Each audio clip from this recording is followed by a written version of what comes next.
He kept his secret well. Even his agents, who were armed with it, and who, in the case of the yacht Energon, destroyed a mighty fleet of warships by exploding their magazines, knew not what the subtle and potent force was, nor how it was manufactured.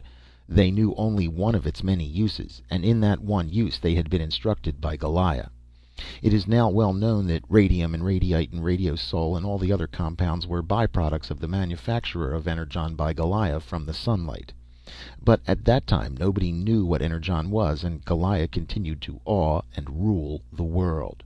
One of the uses of Energon was in wireless telegraphy. It was by its means that Goliah was able to communicate with his agents all over the world. At that time the apparatus required by an agent was so clumsy that it could not be packed in anything less than a fair-sized steamer trunk.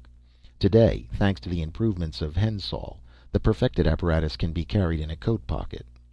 It was in December 1924 that Goliah sent out his famous Christmas letter, part of the text of which is given here. So far, while I have kept the rest of the nations from each other's throats, I have devoted myself particularly to the United States. Now, I have not given to the people of the United States a rational social organization. What I have done has been to compel them to make that organization for themselves. There is more laughter in the United States these days, and there is more sense. Food and shelter are no longer obtained by the anarchistic methods of so-called individualism, but are now well nigh automatic. And the beauty of it is that the people of the United States have achieved all this for themselves. I did not achieve it for them. I repeat, they achieved it for themselves. All that I did was to put the fear of death in the hearts of the few that sat in the high places and obstructed the coming of rationality and laughter. The fear of death made those in the high places get out of the way. That was all, and gave the intelligence of man a chance to realize itself socially. In the year that is to come, I shall devote myself to the rest of the world. I shall put the fear of death in the hearts of all that sit in the high places in all the nations, and they will do as they have done in the United States, get down out of the high places and give the intelligence of man a chance for social rationality. All the nations shall tread the path the United States is now on. And when all the nations are well along that path, I shall have something else for them. But first they must travel that path for themselves. They must demonstrate that the intelligence of mankind today, with the mechanical energy now at its disposal, is capable of organizing society so that food and shelter be made automatic, labor be reduced to a 3-hour day, and joy and laughter be made universal. And when that is accomplished, not by me, but by the intelligence of mankind, then I shall make a present to the world of a new mechanical energy. This is my discovery. This Energon is nothing more or less than the cosmic energy that resides in the solar rays. When it is harnessed by mankind, it will do the work of the world. There will be no more multitudes of miners slaving out their lives in the bowels of the earth, no more sooty firemen and greasy engineers. All may dress in white if they so will. The work of life will have become play, and young and old will be the children of joy, and the business of living will become joy. And they will compete with one another in achieving ethical concepts and spiritual heights, in fashioning pictures and songs and stories, in statecraft and beautycraft, in the sweat and the endeavor of the wrestler and the runner and the player of games. All will compete, not for sordid coin and base material reward, but for the joy that shall be theirs in the development and vigor of flesh, and in the development and keenness of spirit. All will be joy-smiths, and their task shall be to beat out laughter from the ringing anvil of life. And now one word for the immediate future. On New Year's Day, all nations shall disarm, all fortresses and warships shall be dismantled, and all armies shall be disbanded. Goliah. On New Year's Day, all the world disarmed. The millions of soldiers and sailors and workmen in the standing armies, in the natives, and in the countless arsenals, machine shops, and factories for the manufacture of war machinery were dismissed to their homes. These many millions of men, as well as their costly war machinery, had hitherto been supported on the back of labor. They now went into useful occupations, and the released labor giant heaved a mighty sigh of relief. The policing of the world was left to the peace officers, and was purely social, whereas war had been distinctly anti-social. 90% of the crimes against society had been crimes against private property. With the passing of private property, at least in the means of production, and with the organization of industry that gave every man a chance, the crimes against private property practically ceased. The police forces everywhere were reduced repeatedly, and again and again. Nearly all occasional and habitual criminals ceased voluntarily from their depredations. There was no longer any need for them to commit crime. They merely changed with changing conditions. A smaller number of criminals was put into hospitals and cured, and the remnant of the hopelessly criminal and degenerate was segregated. And the courts in all countries were likewise decreased in number again and again. 95% of all civil cases had been squabbles over property, conflicts of property rights, lawsuits, contests of wills, breaches of contract, bankruptcies, etc.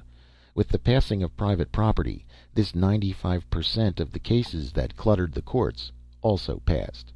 The courts became shadows, attenuated ghosts, rudimentary vestiges of the anarchistic times that had preceded the coming of Goliah. The year 1925 was a lively year in the world's history. Goliah ruled the world with a strong hand. Kings and emperors journeyed to Palgrave Island, saw the wonders of Energon, and went away with the fear of death in their hearts, to abdicate thrones and crowns and hereditary licenses. When Goliah spoke to politicians, so-called statesmen, they obeyed or died. He dictated universal reforms, dissolved refractory parliaments, and to the great conspiracy that was formed of munitious money lords and captains of industry, he sent his destroying angels. The time is past for fooling, he told them. You are anachronisms. You stand in the way of humanity. To the scrap heap with you. To those that protested, and they were many, he said, this is no time for logomachy. You can argue for centuries. It is what you have done in the past. I have no time for argument. Get out of the way. With the exception of putting a stop to war and of indicating the broad general plan, Goliah did nothing. By putting the fear of death into the hearts of those that sat in the high places and obstructed progress, Goliah made the opportunity for the unshackled intelligence of the best social thinkers of the world to exert itself. Goliah left all the multitudinous details of reconstruction to these social thinkers. He wanted them to prove that they were able to do it, and they proved it. It was due to their initiative that the White Plague was stamped out from the world. It was due to them, and in spite of a deal of protesting from the sentimentalists, that all the extreme hereditary inefficients were segregated and denied marriage. Goliah had nothing whatever to do with the instituting of the colleges of invention. This idea originated practically simultaneously in the minds of thousands of social thinkers. The time was ripe for the realization of the idea, and everywhere arose the splendid institutions of invention. For the first time, the ingenuity of man was loosed upon the problem of simplifying life instead of upon the making of money-earning devices. The affairs of life, such as house cleaning, dish and window washing, dust removing and scrubbing and clothes washing, and all the endless sordid and necessary details, were simplified by invention until they became automatic.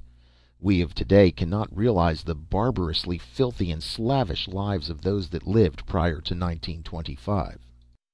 The international government of the world was another idea that sprang simultaneously into the minds of thousands.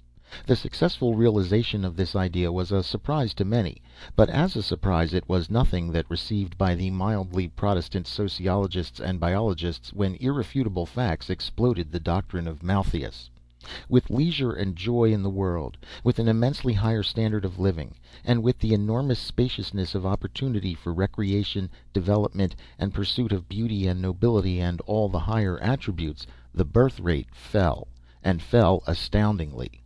People ceased breeding like cattle, and better than that, it was immediately noticeable that a higher average of children was being born. The doctrine of Malthus was knocked into a cocked hat, or flung to the scrap heap, as Goliah would have put it. All that Goliah had predicted that the intelligence of mankind could accomplish with the mechanical energy at its disposal came to pass. Human dissatisfaction practically disappeared. The elderly people were the great grumblers, but when they were honorably pensioned by society as they passed the age of limit for work, the great majority ceased grumbling. They found themselves better off in their idle old days under the new regime, enjoying vastly more pleasure and comforts than they had in their busy and toilsome youth under the old regime. The younger generation had easily adapted itself to the changed order, and the very young had never known anything else. The